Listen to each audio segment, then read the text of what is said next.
Hello everybody, कैसे हो आप सभी। तो एक बड़ी खबर मुझे आपको देनी थी सीबीएसई वाले बच्चों को।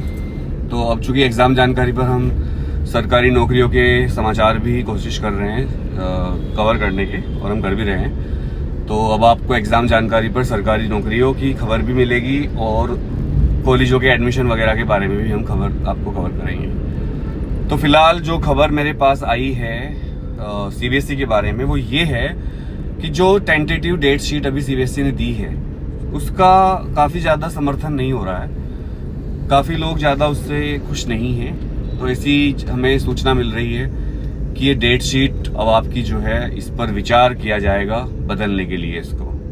क्योंकि not only students but also teachers, principles भी इससे खुश नहीं हैं। तो जो गुप्त सूत्रों से मुझे खबर मिल पा रही है वो ये है कि भाई इस डेट शीट को परिवर्तित किया जाएगा।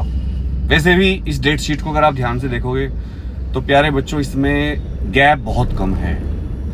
और इतने कम गैप में बच्चे तैयारी कैसे करेंगे, एग्जाम कैसे देंगे। जो बहुत पढ़ाकू बच्चे हैं उनको तो कोई प्रॉब्लम नहीं होगी, बट जो एवरेज बच्चे हैं या जो बच्चे उतना नहीं पढ़ पाए शुरू से, किसी वजह से, कोई रीजन भी हो सकता है, जानबूझकर तो कोई ऐसा नहीं होता कि नहीं पढ़ना चाहता, तो इस डेट शीट में उन बच्चों को बहुत दिक्कत होगी। और वो हो सकता है ऐसे बच्चे जो बिल्कुल लास्ट टाइम में पढ़ने वाले बच्चे होते हैं। वैसे अगर मैं आपको सच कहूँ तो ये बच्चे जो लास्ट टाइम में पढ़ के भी पास हो जाते हैं, ये बहुत ही स्मार्ट बच्चे होते हैं। बट अगर ये शुरू से प्लानिंग करके पढ़ लें तो जो क्लास के टॉपर बच्चे होंगे वो भी इनके सामने टिक नहीं पाएंगे। बट जैसे कि आपको पता होगा, मैंने भी सीबीएसई को मेल किया था और ट्वीट भी किए थे, और आज फिर करूँगा मैं ट्वीट। और अभी आप लोग एक्स पर नहीं हो, ट्विटर मतलब एक्स। तो पहले जब हमने पेपर कैंसिल करवाए थे 2020 में, तब तो बहुत बड़ा आंदोलन हुआ था। अगर इस वीडियो को कोई पुराना बच्चा देख रहा हो तो कमेंट करना, उस टाइम जो हमारे साथ थे। तो अभी भी हम डेट शीट को ज़्यादा गैप के लिए कोशिश कर रहे हैं। बट सीबीएसई की मजबूरी भी ये है कि इस बार उन्हें 2 बार बोर्ड का पेपर लेना है 10th का, और अगर वो जल्दी जल्दी पेपर नहीं लेंगे तो उनका सेशन बिगड़ जाएगा। 10th के 2 बार पेपर होने की वजह से टीचरों को भी दिक्कत आएगी, खासकर ट्यूशन टीचर्स को। उनको लेट तक पढ़ाना पड़ेगा, और मुझे नहीं लगता फीस में कोई ज़्यादा परिवर्तन देखने को मिलेगा उसमें, उनकी फीस में। तो डेट शीट में आप परिवर्तन चाहते हैं, आपने बताया था, जो पिछली वीडियो थी उसमें आप सबने कहा था सर हम चाहते हैं डेट शीट चेंज हो जाए, और चांस बहुत ज़्यादा है कि डेट शीट चेंज हो जाएगी। इसके अलावा एडिशनल सब्जेक्ट वाले बच्चों के बहुत कमेंट आ रहे हैं, सर हमारे एडिशनल सब्जेक्ट मिलेगा क्या। तो अभी तक सीबीएसई ने एक्सेप्ट नहीं किया है एडिशनल सब्जेक्ट देना। बहुत कोशिश करने के बाद भी, हाई कोर्ट में जाने के बाद भी अभी तक कोई फैसला नहीं आया है।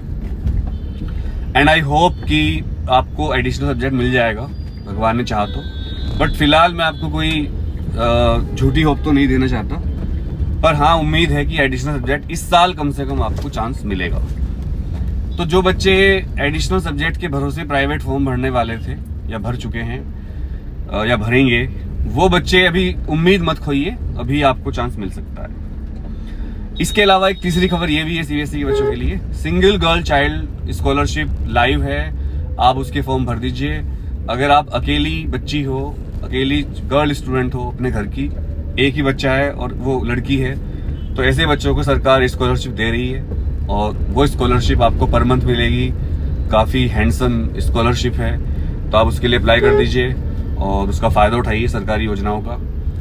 क्योंकि सरकार एक बड़ा बजट खर्च करती है इस तरह की योजनाओं पर, जैसे लाडली बहन योजना, महिलाओं का टिकट माफ़ कर देना, या फिर सिंगल गर्ल चाइल्ड पॉलिसी।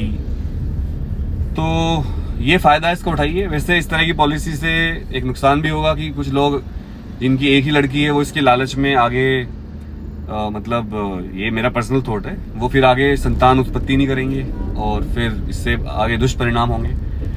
तो ये मेरा पर्सनल थॉट है, कभी कोई इससे ऑफेंडेड हो जाए, क्योंकि घर में परिवार बैलेंस्ड होना बहुत ज़रूरी होता है। सो चलिए, मैंने आपको जो खबर देनी थी दे दी। आप इसका ध्यान रखिए और अपना हेल्थ का ध्यान रखिए। एग्जाम नज़दीक आ रहे हैं, ठंड अब बढ़ेगी और मच्छर बढ़ेंगे, डेंगू बढ़ेगा। ध्यान रखिए हेल्थ का, वेल्थ का अपना। जय श्री राम।